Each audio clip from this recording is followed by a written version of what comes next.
ஓம் சைராம், ஜெய் சைராம். என் அன்பின் பிரியமே, கோடியில் ஒருவருக்கு மட்டுமே கிடைக்கும் திடீர் யோகம் இன்று உனக்கு கிடைத்திருக்கின்றது.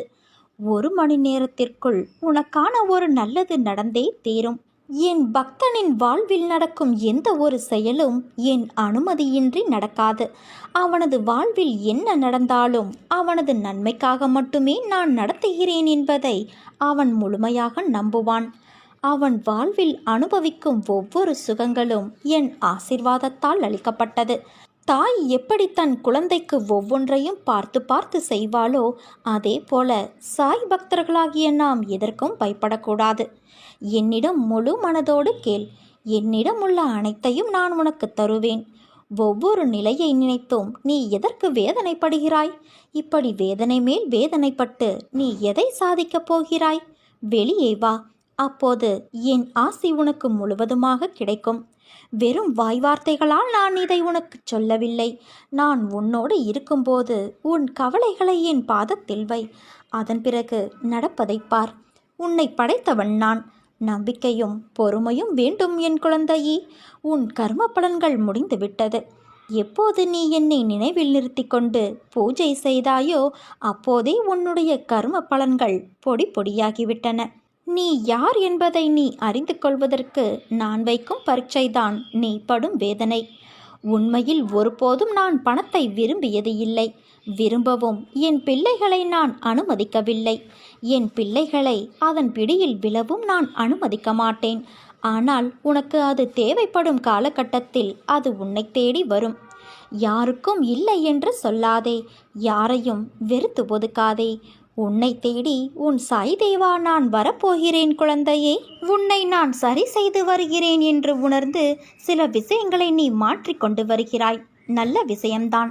மற்றவர்களை நேசிப்பதில் தவறு இல்லை. ஆனால் அவர்கள்தான் உலகமே என்று நினைக்கும் தருவாயில் இருக்காதே. அவர்கள் அன்பில் நீ சார்ந்திருக்காதே. அந்த அன்பு சில சூழ்நிலையால் குறைந்து போகலாம். அந்த சமயம் உன் வாழ்க்கையில் நீ வெறுமையை காண்பாய். நான் உன்னிடம் சொல்லும் அர்த்தங்களை நீ புரிந்து கொள். அன்பு தவறு இல்லை. ஆனால் அளவு கடந்த அன்பில் எதிர்பார்ப்பு ஏற்படும். அதில் நீ மாட்டிக்கொள்ளாதே குழந்தையே. அது உன் வாழ்க்கையில் நிம்மதியற்ற சூழ்நிலையை உருவாக்கிவிடும். ஏனென்றால் இவ்வுலகில் எதுவும் நிரந்தரமில்லை.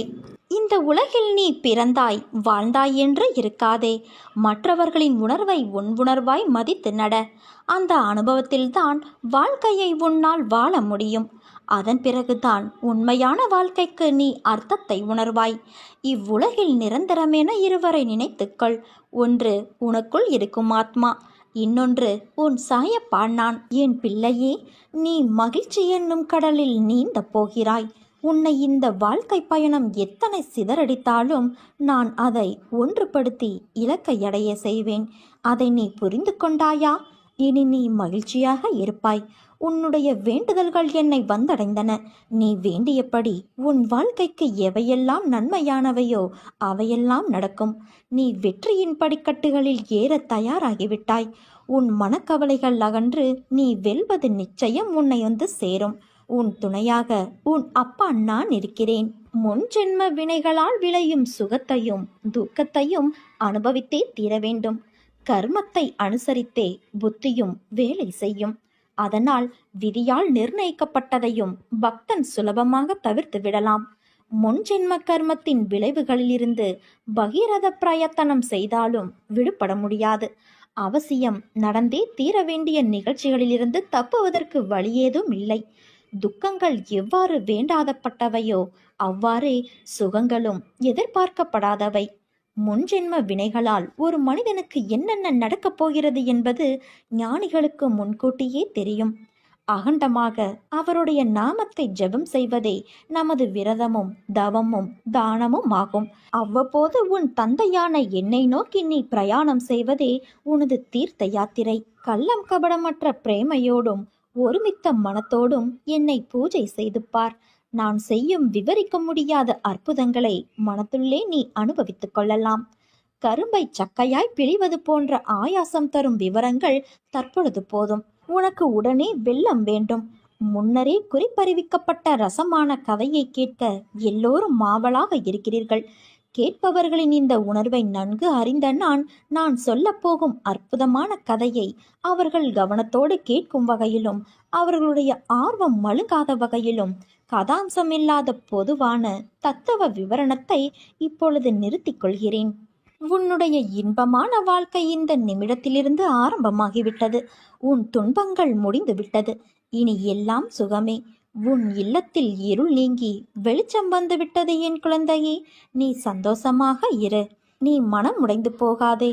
உன் உடைந்த வாழ்வை அழகான வாழ்வியலாக மாற்றவே உன்னை இறுக கரம் பற்றி நான் காத்துள்ளேன். உடைந்த உன் வாழ்வை மிகப்பெரிய காரியங்களுக்காக தயார்படுத்துகிறேன். என் தங்கமே, நான் உன்னை பரிபூரணமாக்க வந்தேன். உன் பலவீனங்களை நீக்கிவிட்டேன். நீ இனி எந்த சூழலையும் தைரியமாக எதிர்த்து போராடலாம். எங்கும் எப்போதும் எவ்விடத்தும் நான் உனக்கு துணையாக இன்றும் என்றும் இருப்பேன். சேர்த்து வைத்த நல்ல குணங்கள் எவையோ அவை மட்டுமே ஜீவனோடு வரும். உயர்ந்த கதியை நல்கும். அதனால் பிரம்மஞானத்தினால் பெறும் பயனை இவ்விதமாகவும் நாம் பெற முடியும். என் சொற்களை நீ மறந்து விடாதே. யாருக்கும் தெரியாமல் நீ அழுதாலும் உனக்கே தெரியாமல் உன் கண்ணீரை துடைக்கும் கைவிரல் போல உன் அப்பா நான் இருப்பேன். நான் இருக்க வீணான பயம் எதற்கு உனக்கு? இன்னும் எத்தனை நாள் இழந்து போன விஷயங்களையும் உறவுகளையும் நினைத்து வருத்தப்பட போகிறாய்? அவர்கள் உன் அன்பை சிறிதும் உணராத மனம் படைத்தவர்கள் என்று நீ அறிவாயல்லவா? அதை உணர்ந்து தெரிந்த பிறகும் அவர்களுக்காக இன்னும் உன் நிமிடங்களை செலவழித்து உன் வாழ்க்கையின் சந்தோஷத்தையும் நிம்மதியையும் இழக்காதே. உன் மனம் ரணத்தால் கொதித்து போயிருக்கிறது. ஆதங்கத்திலும் வழியிலும் நீ இருக்கிறாய். நமக்கென்று ஒரு நாள் வரும், அன்றைக்கு நாம் பேசிக்கலாம் என்று வேதனையில் இருக்கிறாய். நீ பேசி என்ன பயன்? அவர்கள் அப்படித்தான், திருந்தாத மனிதர்கள். அவர்களை கணக்கில் எடுத்து பேசினால் நீதான் நிம்மதி இழப்பாய். அதை ஞாபகம் வைத்துக்கொள். உன்னையும் உன் அன்பையும் கொண்டாடுபவர்கள் இருக்கிறார்கள். அவர்களுக்காக நீ சிரி, அழு, வருத்தப்படு, உதவி செய். ஆனால் உன்னை மதிக்காத இடத்தில் ஒரு நிமிடம் கூட தங்காதே. அமைதியாக அவர்களை விட்டு நகர்ந்து வந்துவிடு. அவர்களை பற்றி நீ யோசிக்காதே குழந்தையே. உன் கோபம் நியாயமானதுதான். ஆனால் அது வேண்டாம் என் குழந்தையே. அது உன்னையும் உன் நிம்மதி, சிரிப்பு, சந்தோஷத்தையும் தொலைத்துவிடும். உனக்கு எந்த விதமான குழம்பும் நிலையும் வேண்டாம். அனைத்தும் என்னிடம் நீ விட்டுவிட்டாயல்லவா? இனிமேல் உனக்கு வரக்கூடிய எல்லாமே நல்ல காலம்தான். உனக்கு உன்னை நிச்சயம் நான் உயர்த்தி பிறர் நிமிர்ந்து பார்க்கும் வண்ணம் உன் வாழ்க்கையை வெற்றியில் வாழ வைப்பேன். நீ எதற்கும் கவலைப்படாதே. உன் அம்மாவாக அப்பாவாக நான் என்றும் துணை நிற்பேன். என் மீது உனக்கு பரிபூரண நம்பிக்கை இருந்தால் உன் வாழ்வில் என்னால் இயலாத காரியம் என்று ஒன்றுமே இல்லை. ஆனால் உன் இதயத்தில் ஒரு மூலையிலாவது என் மீது அவநம்பிக்கை இருந்தால் என்னை வணங்கியும் உனக்கு பயன் ஏதும் இல்லை. அவசரப்பட்டு செய்யும் செயல்கள் எதுவும் அந்த இலக்கினை சென்று சேர்வது இல்லை. நடந்ததையே நினைத்து கொண்டு இருக்காமல் நடக்கப் போவதை பற்றி யோசி. முயற்சி என்பது ஒரு விதை போல. அதை நினைத்து விதைத்து கொண்டே இருக்க வேண்டும். அதில் சில விதைகள் வளரும், சில விதைகள் மண்ணுக்கு உரமாகிவிடும். இதுதான் உலக நியதி. நடக்கும் விஷயங்கள் எதுவும் நம் கையில் இல்லை என்றாலும் நாம் விடாமுயற்சி செய்து கொண்டே இருந்தோம் என்றால் நாம் கண்டிப்பாக சரியான இலக்கை அடைவோம். அதை அடைவதற்கு அவர்கள் அவர்களுடைய கடமையை செய்வது மட்டுமே நியாயம். பிரதிபலனை எதிர்பார்க்காமல் செய்யும் கடமை கடவுளை நெருங்குவதற்கான ஒரே வழி. பொறுமையும் நம்பிக்கையும் இருந்தது என்றால் நம் வாழ்க்கையில் எல்லா இன்பமும் நம்மை தேடி நிச்சயம் வரும். பிரச்சனையை பார்த்து பயந்து ஓடாதே. அந்த இறைவனின் மேல் பாரத்தை போடு. வரும் பிரச்சனைகள் எல்லாம் வந்த வழியிலேயே போய்விடும். மனதில் தேவையில்லாத எண்ணங்களுக்கு நீ இடம் தராதே. உன் எண்ணங்கள் அனைத்தையும் என்னிடம் செலுத்திவிட்டு உன் கடமைகளை நீ செய். உனக்கான செயல்கள் அனைத்திற்கும் நானே பொறுப்பாவேன். நிலையற்ற இந்த வாழ்க்கையில் உன்னோடு பலர் வருவார் போவார். உயிருக்கு உயிராக பழகுபவர்கள் கூட ஒரு நாள் விலகி செல்வார்கள். ஆனால் நீ எப்படி எந்த சூழ்நிலையிலும் என்னை விட்டு விலக மாட்டாயோ அதே போல நானும் உன் வாழ்வில் இறுதி வரை வருவேன். உன்னை எப்போதும் வழி நடத்துவேன். உன்னுடைய எந்த கவலையாக இருந்தாலும் அதை நீ என்னிடம் பகிரும்போது உன் மனம் கொஞ்சம் அமைதியடைகிறது. இப்போது உன் மனதில் கவலைகள் குழப்பங்களாக உள்ளது. அதை நான் நிச்சயம் தெளிவுபடுத்துவேன். என் பிள்ளையாகிய நீ எப்போதும் போல மனதை மகிழ்ச்சியாக வைத்துக்கொண்டு உற்சாகமாக நாளை தொடங்கு. எல்லாம் முடிவில் நன்மையாகவே இருக்கும். வருவதும் போவதும் ஏதோ ஒரு காரணத்தினால் மட்டுமே உனக்கு நிகழ்கிறது என்று நினைத்துக்கொள். உனக்கு நன்மையே நடக்கும். நான் எப்போது என் கரம் கொண்டு உன்னை இழுத்து வந்தேனோ, மறுகணமே உனக்கு பிடித்த விஷயங்கள், நீ விரும்பிய வாழ்க்கை, நீ விரும்பினாலும் விரும்பாவிட்டாலும் அனைத்தையும் நான் உனக்கு வழங்குவேன். அது உன் தந்தையான என்னுடைய கடமை. இவைகளை பெறுவதற்கு கால தாமதமாகலாம். ஆனால் அதற்காக நீ காத்திருக்க வேண்டும். பொறுமையாக இருக்க வேண்டும். அவசரப்படக்கூடாது. நீ என்னை காண்பது எளிதல்ல. பலர் என் வாயிலில் தவம் இருக்கிறார்கள். அப்படிப்பட்ட சூழ்நிலையில் நீ எதற்காக அவசரப்படுகிறாய்? ஏன் இந்த பதட்டம்? பாதுகாப்பு வளையமாக உன்னையே நான் சுற்றி வருகிறேன். உன்னை இதுவரை என் பொக்கிசமாக வைத்திருக்கின்றேன். நீ விரும்பியபடி வாழ்க்கையை உனக்கு நான் கொடுக்கப் போகிறேன் குழந்தையே. அதை நீ உதிர்ந்து விடாமல் பக்குவமாக வைத்து கொள்ள வேண்டாமா? புரிந்து கொண்டு வாழ கற்றுக்கொள். நீ எப்போது என்னை முழுவதுமாக புரிந்து கொள்கிறாயோ அப்போதே என் தரிசனமும் பரிபூரண ஆசிர்வாதமும் உனக்கு கிடைத்துவிடும். உன்னை பற்றி யார் எப்படி வேண்டுமானாலும் பேசட்டும், எதை வேண்டுமானாலும் செய்ய முற்படட்டும். எதை பற்றியும் கவலைப்படாதே. நீ எதை செய்ய நினைத்தாலும் நீயாக செய். கூட்டு சேர்ந்து செய்ய முயற்சிக்காதே. உன்னுடைய உழைப்பு வீணாகிவிடும். நீ எதிர்பார்த்தது தடைப்படும். தன்னிச்சையாக செய். உனக்கு பக்கபலமாக உன் தந்தையான நான் இருக்கிறேன். உன்னுடைய பாதையில் நீ திடமாக இரு குழந்தையே. நான் ஒருவன் இருக்கும்போது யாரையும் தேடி சென்று உன் விருப்பத்தை சொல்ல நீ முயற்சிக்காதே. முதலில் உன் மீது நீ நம்பிக்கை வை. உன் மீது வைக்கின்ற நம்பிக்கையே நீ என் மீது வைக்கின்ற நம்பிக்கையாகும். இனி வரும் தருணத்தில் ஜெயிக்கப் போவது நீயாக இருப்பாய். என்னால் எதுவும் முடியும் என்று நம்பிக்கையோடு இரு. நிச்சயம் அது முடியும். காரணம், உன்னில் இருப்பது நீ அல்ல. உன் நிழலாக உன் தந்தையான நான் தானே இருக்கிறேன். எல்லாம் நல்லதாகவே நடக்கும் என்ற நம்பிக்கையோடும் பொறுமையோடும் சகிப்புத்தன்மையோடும் சுறுசுறுப்பான மனதோடும் உன் கடமைகளை செய். உன்னுடைய காரியம் நிச்சயம் கைகூடும். உன்னை வெற்றியின் பாதைக்கு கைப்பிடித்து அழைத்துச் செல்லவே உன்னை இவ்வாறு நான் செய்கின்றேன். உனக்கு எல்லா சூழ்நிலைகளிலும் உன் தந்தையான நான் துணை நிற்பேன். என் மீது நம்பிக்கை வைத்து நீ செயல்படு என் குழந்தையே. உனக்கு சொந்தமானதை பெறுவதற்கு நான் உனக்கு உதவி செய்வேன். அதை உன்னிடம் இருந்து யாரும் பறிக்க முடியாது. அதனால் கவலை கொள்ளாதே. எல்லாவற்றிற்கும் ஆசைப்படும் தகுதி உனக்கு உண்டு. ஆனால் நீ ஆசைப்பட்ட அனைத்திற்கும் உன்னை வந்தடையும் தகுதி இல்லை. தகுதியுள்ளவை மட்டுமே உன்னோடு நிலைத்து நிற்கும். அதனால் போனதை எண்ணி வருந்தாதே.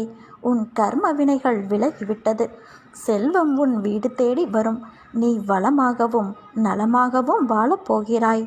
நீ கண்ணீர் விடும்போதெல்லாம் என்னை நினைவில் கொள் குழந்தையே. நான் உன் பக்கத்தில் உனக்கு துணையாக இருப்பேன். உன்னிடம் சொன்னபடி உன் வேலையை முடித்து கொடுக்க நான் தயாராகிவிட்டேன். நான் கொடுப்பதை பெற்றுக்கொள்ள நீ தயாராக இரு. மற்றவர்கள் என்ன பேசினாலும் அதை பற்றி உனக்கு கவலை வேண்டாம். பாபா நம்முடைய தலையெழுத்தையே மாற்றிவிடுவார். உலகத்தில் நீங்கள் காண்பது, கேட்பது, ஆவல் கொள்வது அனைத்தும் மாயையாகும். சத்குருவான சாயி ஒரு இறை அவதார புருஷர். அவரிடம் விசுவாசம் செலுத்தினால் நம்முடைய தலையெழுத்தையே மாற்றிவிடுவார் என்பது உண்மை. பாபாவின் பாதம் பணிந்து வணங்கி தன் கஷ்டத்தை இறக்கி வைத்த பக்தரின் நிலையைக் கண்டு பாபாவும் மனதுருகி அவரை கவலைப்படாமல் இருக்கும்படியும் அதிலிருந்து அவரின் கஷ்டமான நாட்கள் முடிந்துவிட்டன என்றும் கூறினார். அவருக்கு உதியை அளித்து அவரது தலையில் கையை வைத்து அல்லாஹ் அவரது உள்ளத்தின் ஆசையை பூர்த்தி செய்வார் என்றும் கூறினார். பாபா ஷீரடியில் வாழ்ந்தாலும் சீரடியிலிருந்து நெடுதூரம் உள்ள வெளியிடங்களில் நடப்பதையும் அறிந்திருந்தார். நாம் சாயின் பாதம் பணிந்தால் நமக்கு எந்த ஒரு தீமையும் அண்டாது. தனது பக்தனை எந்த சூழ்நிலையிலும் காத்தருளக்கூடியவர் பாபா. பாபாவின் வழி நடத்துதலை வார்த்தைகளால் விவரிக்க முடியாது. அதை உணர மட்டுமே முடியும்.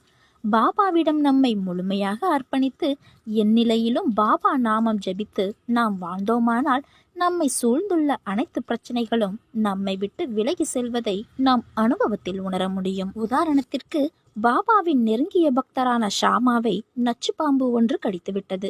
வலி கடுமையாக இருந்தது. விஷம் மெல்ல மெல்ல உடல் முழுவதும் பரவிக்கொண்டிருந்தது. ஷாமாவும் பயத்தில் மிரண்டு போயிருந்தார். உடல் முழுவதும் சிவந்து போயிருப்பதை பார்த்த அக்கம் பக்கத்தினர் ஒவ்வொருவரும் கோவிலுக்கு செல்லுமாறு வலியுறுத்தினர். விரோபா கோவிலுக்கு சென்றால் பாம்பு கடித்தவர்கள் உயிர் பிழைத்து விடுவதாக ஷீரடி மக்கள் நம்பினர். ஆனால் சாமாவோ, எனக்கு எல்லாமே பாபாதான், அவரிடமே நான் செல்ல விரும்புகிறேன். ஒருவேளை எனது உயிர் போவதாக இருந்தாலும் அது எனது ஒரே அடைக்கலமான பாபாவின் மசூதியிலேயே போகட்டும் என்று கூறி அழுதபடி பாபா வாழ்ந்து வந்த மசூதிக்கு ஓடி சென்று பாபா பாதத்தில் வீழ்ந்து பணிந்தார். பாபாவின் பாதத்தில் வீழ்ந்தவுடனே ஷாமா உயிர் பிழைத்தார். இதற்கு பெயர்தான் குரு பக்தி. சத்குரு சாய்பாபாவின் தரிசனம் இருதயத்தின் இறுக்கமான மூச்சுகளையும் அவிழ்க்கும் பலம் வாய்ந்தது. சத்குரு சாய்பாபாவின் தரிசனம் புலனடக்கம் கிடைக்கச் செய்யும் அற்புதம் வாய்ந்தது. சத்குரு சாய்பாபாவின் தரிசனம் முன் ஜென்மங்களில் சேர்த்த பாவ மூட்டைகளையும் இந்த ஜென்மத்தில் செய்த பாவங்களையும் ஒரு சேர சேர்த்து அழித்துவிடும் மகா சக்தி வாய்ந்தது.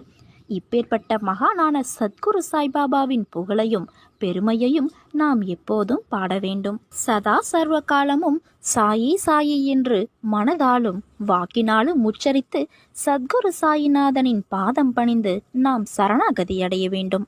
பூத உடலில் வாழ்ந்தபோது தமது அடியவர்களுக்கு என்னென்ன அனுபவங்களை அளித்து வந்தாரோ அதே அனுபவங்களை அவரை நேசிப்பவர்களுக்கு மகா சமாதியான பின்பு இன்றும் அளித்து வருகிறார்.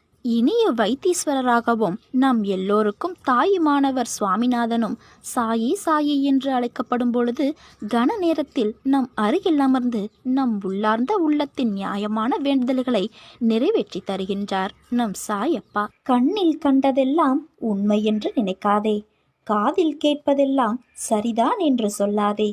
உன் கண்ணும் காதும் கூட ஒரு சில நேரம் உன்னை ஏமாற்றலாம். இல்லை என்று உன்னை ஏமாற்றி விரட்டியவர்கள் வீடு தேடி வந்து உன் தேவையை அளிப்பார்கள்.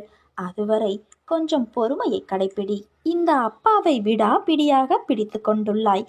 பிறகு ஏன் இந்த மனக்குழப்பம்? உன்னை சோதிப்பேன், ஆனால் கைவிட மாட்டேன். உனக்கான தேவைகளை அள்ளித்தரத்தான் போகின்றேன் என் அன்பு குழந்தைக்கு. அதற்கான தகுதியை நீ பெற வேண்டுமல்லவா? அதற்காகத்தான் இந்த பரீட்சைகள். மனம் கலங்காதே, எல்லாம் அப்பாவின் லீலைகள்தான் என்பதை உணர்ந்து அமைதி கொள்.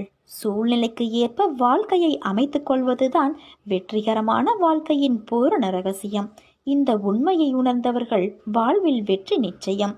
வெற்றி பாதையில் பயணிக்க விரும்புபவர் கடைபிடிக்க வேண்டிய முக்கியமான ஒரு அம்சமும் கூட. தெளிந்த நீரோடை போல மனது தெளிவாக இருக்க வேண்டுமானால் சில அடிப்படை கொள்கைகளை கட்டாயம் கடைபிடிக்க வேண்டியதும் உள்ளது. இதில் மிக முக்கியமானது ஒன்று, இருப்பதை எண்ணி மகிழ்வுறாமல் இல்லாததை எண்ணி ஏக்கம் கொள்வது. ஆம், வாழ்க்கையில் அனைத்தும் கிடைத்தால்தான் நான் மகிழ்ச்சியாக இருப்பேன் என்று எண்ணினால் இந்த பிறவியில் அது சாத்தியமில்லை. காரணம், குறையில்லாத மனித வாழ்க்கை என்பதே இதுவரை இல்லை என்பதுதான் சாத்தியம். உன் மகிழ்வான பொழுதுகளை முழுவதுமாக கெடுக்கக்கூடிய வல்லமை பெற்றது. உன்னிடம் இல்லாத ஒன்றை எண்ணி ஏக்கம் கொண்டு நிம்மதியை தொலைப்பதுதான். மகிழ்ச்சி என்பது என்றுமே இன்னொருவரால் வரக்கூடியது அன்று. மகிழ்ச்சியோ துக்கமோ இதில் எதில் தேர்ந்தெடுக்கப் போகிறாய் என்பது உன்னிடமே உள்ளது. மகிழ்ச்சி என்பது உன் கையில் இருக்கிறது. அதற்கு முதல் படியாக உன்னுடைய தேவைகளை கட்டுக்குள் கொண்டு வர வேண்டியது அவசியம். அத்தியாவசிய தேவைகளுக்கு மட்டும் இடமளிக்கட்டும் உங்கள் ஆசைகள்.